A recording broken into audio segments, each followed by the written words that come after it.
السلام علیکم ناظرین، پروگرام روح کی آواز کے ساتھ اشرف علی آپ کی خدمت میں حاضر ہے۔ ناظرین، جیسا کہ آپ کو معلوم ہے کہ اس پروگرام میں آپ اپنے مسائل اور حل کے بارے میں ہمیں خط لکھتے ہیں اور آپ کے خطوط کے جواب جناب خواجہ شمس الدین عظیمی صاحب دیتے ہیں۔ تو آئیے اس پروگرام میں ہم ان سے پہلا سوال کرتے ہیں۔ یہ ہے شکیلہ خانم نیو جرسی سے، لکھتی ہیں، دماغ اتنا کمزور ہے کہ اونچی آواز سے دماغ میں چوٹ لگتی ہے۔ تمام رپورٹیں ٹھیک ہیں، کبھی کبھی سینے اور بازوں میں کھچاؤ ہوتا ہے، ایسا لگتا ہے کوئی چیز اندر سے کچ رہی ہے۔ دوائیں کھا رہی ہوں، اللہ کے واسطے میرے لیے روحانی علاج تجویز کریں۔ یہ جو کیفیات آپ نے لکھی ہیں، اس سے یہ اندازہ ہوتا ہے کہ آپ کو کافی عرصے تک نزلہ رہا ہے، اور نزلہ جو ہے دماغ کی رگوں میں جم گیا ہے۔ یہ جو آواز سے چوٹ لگتی ہے دماغ میں، یہ اسی طرف اشارہ ہے۔ دوسرے یہ اندازہ ہوتا ہے کہ آپ نے بہت تیز دوائیاں کھائی ہیں، جس کی وجہ سے دماغ کی رگوں میں خشکی آ گئی ہے۔ اس کا علاج بہرحال آپ کر ہی رہی ہیں۔ روحانی علاج اس کا یہ ہے کہ آپ صبح ایک پیالی گرم پانی، تیز گرم پیالی پانی میں 1 چمچہ شہد ملا کے چائے کی طرح پی لیا کریں، اور رات کو سوتے وقت 1 پیالی دودھ پہ 9 دفعہ یا فارقو پڑھ کر دم کریں، اور 1 چٹکی سیاہ مرچ ملا کر دودھ میں چینی ڈال کر پی لیا کریں۔ 21 روز آپ یہ عمل کریں۔ اس سے آپ کو 2 فائدے ہوں گے۔ ایک تو یہ کہ دماغ کے اندر جو خشکی ہو گئی ہے اور نزلہ جم گیا ہے وہ بہہ جائے گا، اور دوسرے یہ کہ آپ اپنے اندر ایک طاقت بھی محسوس کریں گی۔ یہ 21 روز تک آپ عمل کریں، انشاءاللہ آپ کو بہت فائدہ ہوگا۔ شکریہ خواجہ صاحب۔ یہ ہیں نسیم احمد، یہ لکھتے ہیں، قرآن پاک میں اللہ تعالیٰ نے جنات اور انسان کی مخلوق کا تذکرہ کیا ہے اور یہ بتلایا ہے کہ آدم کی تخلیق مٹی سے ہوئی ہے اور جنات کی تخلیق آگ سے ہوئی ہے۔ شیطان جب آگ سے بنا ہوا ہے تو شیطان کو دوزخ کی آگ کس طرح چلائے گی؟ یہ تو آپ نے بڑا عجیب سوال کیا ہے۔ اگر میں آپ سے یہ سوال کروں کہ آدمی مٹی سے بنا ہوا ہے، جب وہ مٹی کا ڈھیلا آدمی کے مارا جاتا ہے تو آدمی کی چوٹ لگتی ہے، تو مٹی کو جب مٹی ماری جاتی ہے تو اس کی چوٹ کیوں لگتی ہے؟ یہ تو ایک بہرحال عام بات ہوئی۔ جہاں تک آگ اور مٹی سے تخلیق کا تعلق ہے، وہ اصل میں مٹی سے مراد یہ مٹی یا آگ نہیں ہے جو ہم دیکھتے ہیں، بلکہ مٹی کے اندر جو عناصر ہیں، مثلا مٹی کے اندر تانبا ہے، پیتل ہے، اور آپ کا کیا کہتے ہیں یہ کیلشیم ہے، یہ ان اجزاء کے مرکب کا نام مٹی ہے۔ تو اللہ تعالیٰ نے جو انسان کو تخلیق کیا تو اس انسان کے اندر مٹی کے جو عناصر ہیں ان کو ایک جگہ جمع کر دیا، اس سے انسان کی تخلیق ہوئی ہے۔ اور آگ کے اندر جو عناصر ہیں اس عناصر سے جنات کو اللہ تعالیٰ نے تخلیق کر دیا۔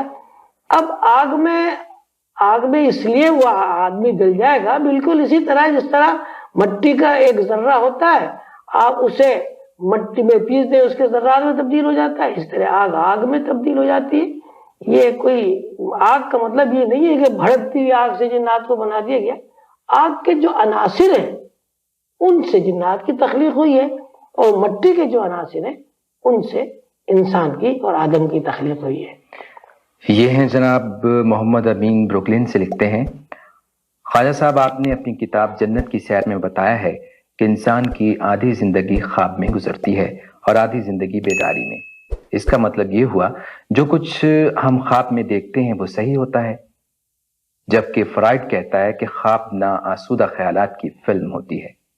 آپ بتائیں کہ خواب کی کیا اہمیت ہے؟ مذہبی نقطۂ نظر سے خواب کی بڑی اہمیت ہے، اور قرآن پاک میں حضرت یوسف علیہ السلام کا خواب ہے، حضرت ابراہیم علیہ السلام کا خواب ہے، اس کے علاوہ عام آدمیوں کے بھی خواب ہیں، بادشاہ مصر کا خواب ہے۔ تو خواب کی بڑی اہمیت ہے، اور یہ خواب جو ہم دیکھتے ہیں تو اس کی صورت یہ ہے کہ اللہ تعالیٰ نے ہر انسان کو 2 دماغ عطا کیے ہیں۔ ایک دماغ وہ ہے جو ٹائم اسپیس میں بند ہو کر زندگی گزارتا ہے، اور ایک دماغ وہ جو ہے ٹائم اسپیس سے آزاد ہو کر زندگی گزارتا ہے۔ جو دماغ ٹائم اسپیس سے آزاد ہو کر زندگی گزارتا ہے وہ خواب ہے، اور جو دماغ ٹائم اسپیس سے بند ہو کر زندگی گزارتا ہے وہ بیداری کا خواب ہے۔ خواب کا جو دماغ ہے اسے لاشعور کہتے ہیں، اور بیداری کا جو خواب ہے اسے شعور کہتے ہیں۔ خواجہ صاحب یہ ہیں امینہ صاحبہ نیو یارک سے لکھتی ہیں، آپ لکھتی ہیں میں نے خواب میں دیکھا ہے کہ میں کہیں جا رہی ہوں کہ نورانی بزرگ سفید لباس میں سامنے سے آ رہے ہیں۔ جب وہ میرے قریب پہنچے تو انہوں نے میرے کندھے سے کندھا ملا کر کہا کہ تمہارے ابا ایران، عراق اور سعودی عرب جائیں گے۔ ان کے سوال کا جواب۔ جی، یہ آپ نے جو خواب دیکھا ہے، اس خواب کی تعبیر یہ ہے کہ آپ شدید احساس کمتری میں مبتلا ہیں، اور احساس کمتری کی وجہ یہ معلوم ہوتی ہے کہ آپ خود کو بدصورت سمجھتی ہیں۔ تو بات یہ ہے کہ جہاں تک خوبصورتی کا تعلق ہے، رنگ روپ سے خوبصورتی کا تعلق نہیں ہے، خوبصورتی کا تعلق تو کشش سے ہے۔ بہت سارے گورے چٹے آدمیوں میں بالکل کشش نہیں ہوتی، اور بہت سارے سانولے رنگ ہوتے ہیں ان میں بڑی کشش ہوتی ہے۔ تو یہ ہے، آپ اس چکر میں نہ پڑے کہ آپ خوبصورت نہیں ہیں۔ بزرگ نے یہ آپ کو یہی بتایا ہے کہ آپ وہ اپنے اندر ایسی صلاحیتیں اور اخلاق پیدا کریں کہ ان اخلاق سے لوگ آپ سے متاثر ہوں اور آپ لوگوں کو خوبصورت لگے۔ اور یہ ہے احسان الحق نیو یارک سے لکھتے ہیں، ان کا سوال ہے کہ کیا اس دنیا کی طرح اور بھی دنیایں موجود ہیں؟ اگر اور دنیایں موجود ہیں تو کہاں ہیں؟ ہمیں نظر کیوں نہیں آتی؟ دیکھیے، جس طرح یہ دنیا ہماری موجود ہے، اس طرح کی آسمان میں بے شمار لاکھوں کھربوں دنیایں موجود ہیں، اور قرآن پاک سے اس بات کا ثبوت اس طرح ملتا ہے کہ اللہ تعالیٰ نے خود فرمایا کہ الحمدللہ رب العالمین، یعنی اللہ جو ہے ایک عالم کا رب نہیں، عالمین کا رب ہے۔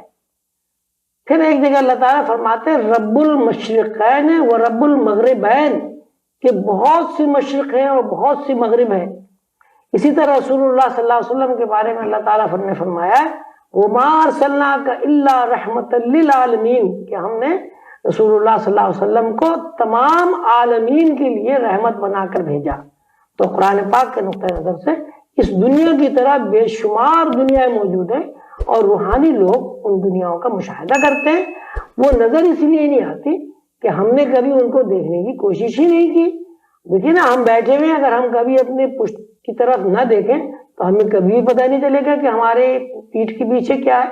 اگر آپ کوشش کریں، مراقبہ کریں اور روحانیت سیکھیں، یقیناً آپ کو آسمانوں میں اپنی دنیا کی طرح بے شمار دنیایں نظر آئیں گی۔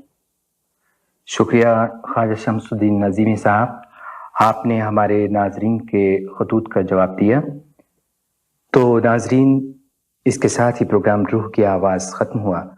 اشرف علی کو اجازت دیجیے، خدا حافظ۔